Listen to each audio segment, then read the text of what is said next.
tripod thingy-majig broke this morning. So that piece used to attach to that piece, and then I could put my phone on it as a nice tripod. It's a tragedy, if you ask me. I might have to spend another $8 and buy another one. So anyway, I'm getting the pipes going. You can see them back there. Getting my banana pipe happening. Made some big improvements on it, I think, and just getting it settled in a little bit, actually letting it rest a little bit, which helped last time a lot. So I'm getting that going, and I'm going to play through a couple of tunes today. One of the things I've been doing is broadcasting some of my performances live to Facebook. So if you look at today's date corresponding to the date of this video, you'll be able to actually see some of those performances. I don't think I'm going to put the whole thing in the vlog, just because, you know, each pibroch takes several minutes. So, but if you are interested in hearing that, definitely go over and do that. I haven't really decided. Probably going to play too long in this condition, Donald McDonald setting, and then I will have another go through. I might actually have a go through pieces of Lord Lovett's Lament as well. So that'll be kind of what's on the agenda for today. The next thing you may have noticed is that I'm in a new space, which I'm actually really excited about. You can sort of hear it, see it here behind me. Let's do a quick tour. So I'm standing in the front door right now. I got some coat hooks, very nice. It's actually got this really cool sink area, which I didn't have in the old space. And coming around here. So this is the basement of the Art Center here in Troy. Got a nice big space, you know, a little bit industrial, but pretty cool. I've got my studio rig here. As you can see, this is going to be a pretty cool place to film future videos.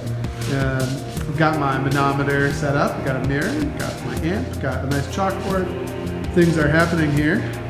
I'm just starting to get moved in, shop back, a little bit more space. Technically, these closets are not mine. The admin of the building has access to them. They have some storage in there. Yeah, there you go. And then here is back to the front door again. I really liked the office that I had in Albany.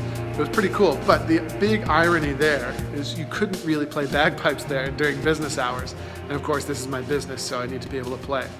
So this space is much better for that. I can play in here and teach in here when I need to. So I'm super excited about it. So I am in the process of moving out of the old space and moving into here. Obviously, a lot of my furniture is not here yet. And you'll probably start to see that happen if you follow us over time. Okay, that went pretty well. You can check out Facebook to watch the video. And I'm off to the gym now, and then I'll probably work from home this afternoon. But we'll see how things go.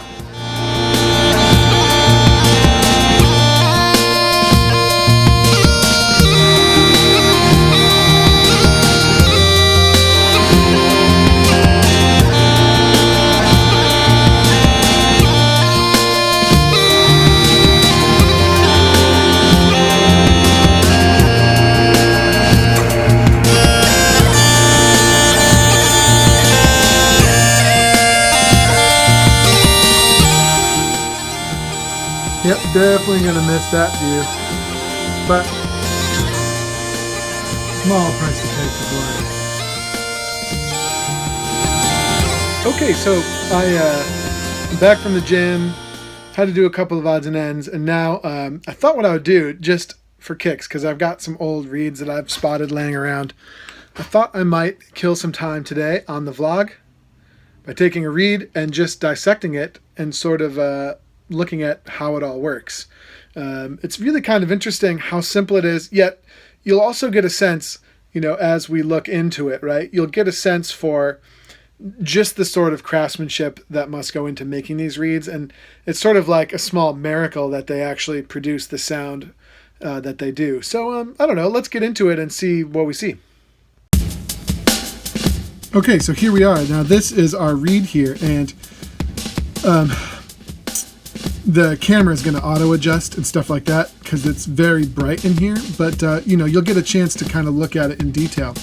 Look, it's really amazing, especially in this light. You can really see the shoots, okay? And those are like little openings at the top of the cane. They're like little, probably, and I'm not a scientist and I'm not even a reed maker, folks. So, where's the actual camera here? Let's see if it'll focus in on that at all. It's focusing on my finger right now. Probably just a little bit too close. But anyway, you can see the reed, and at the opening of the reed, there's lots of different sort of shoots, and you can really see the pathway down the reed, right? See those vertical stripes? It's pretty amazing. That's where the moisture is going to work its way in. You can see how moisture can work its way out and work its way in pretty easily on this reed, right? It's very, very interesting. This is a ridge cut reed. You can see the ridge here. Okay, and if it were a non-ridge cut reed, if it were like you might call it a flat cut reed, it wouldn't have that ridge on it. But that ridge offers a certain crackle and stability, which is why most reeds that are commonly played, especially in bands, have that ridge on them, right? Pretty interesting. If you look really closely, you can sort of see the effect of the tools on the reed. Look here down the side of the reed. Can you see how there's a slight seam there on the reed, but it's generally speaking very cohesively put together, right? Like there's not a big separation.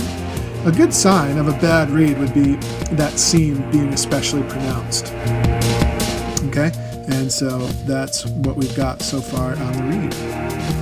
Okay, on the bottom of the reed we have this hemp, and one thing I always do, this reed must not have passed the test because I haven't even changed the hemp out on this reed, but you want to take this hemp off and put waxed hemp on the reed. Anyway, I'm going to sort of work away here and try and get some of this hemp off. It's too lazy to go downstairs and grab any tools, if I'm being honest. So I kind of have to work on this manually with my hands, and I still haven't managed to get that hemp off.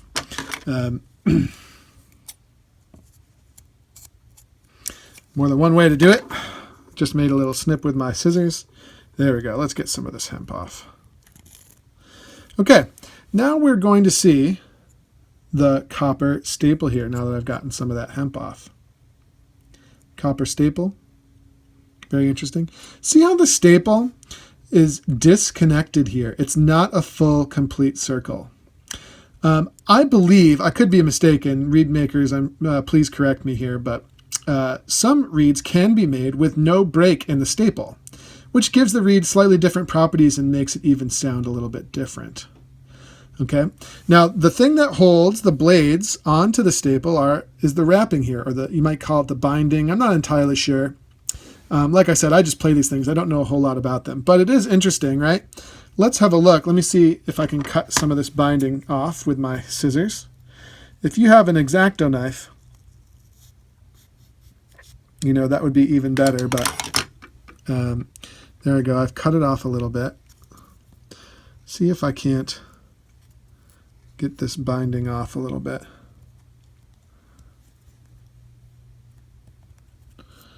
Doing my best here. Didn't quite get enough of it with the scissors.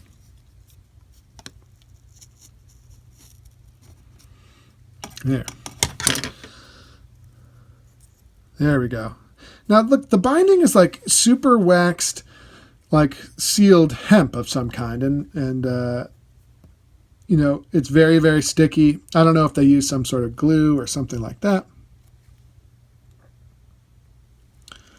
But you can see, right, as we start to yank the winding off the reed, look at how it was previously wrapping the staple. See how the staple is like literally bound right onto that copper. Man, that's amazing. It's very, very interesting.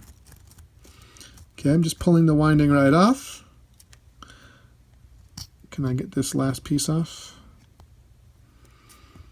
Yeah, very interesting. Over here on the flip side somewhere is the break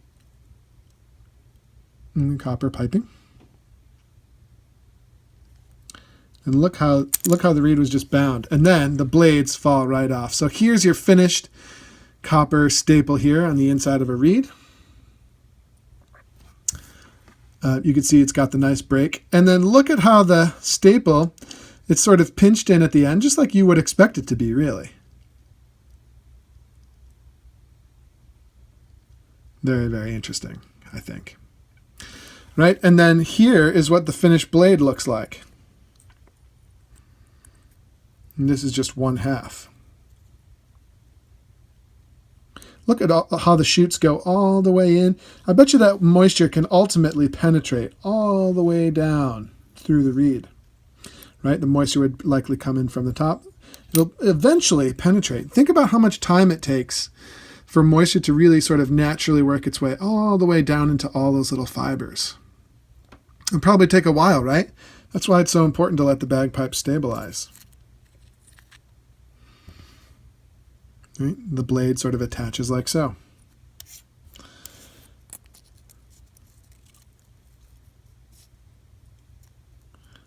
It's very interesting. So here I go. I'm putting my reed kind of back together here.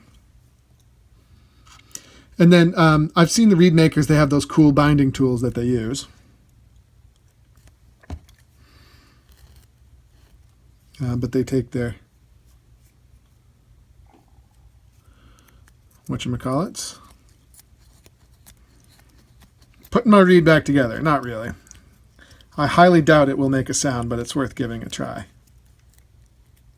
No, it's not going to make a sound. Sort of did, but not really. Anyway, just quickly, the anatomy of the reed. I think that's always kind of fun and interesting, and I recommend it. So why do I recommend taking apart the reed? Well, it's just one of those things that's good to experience. It's good to get your hands on things.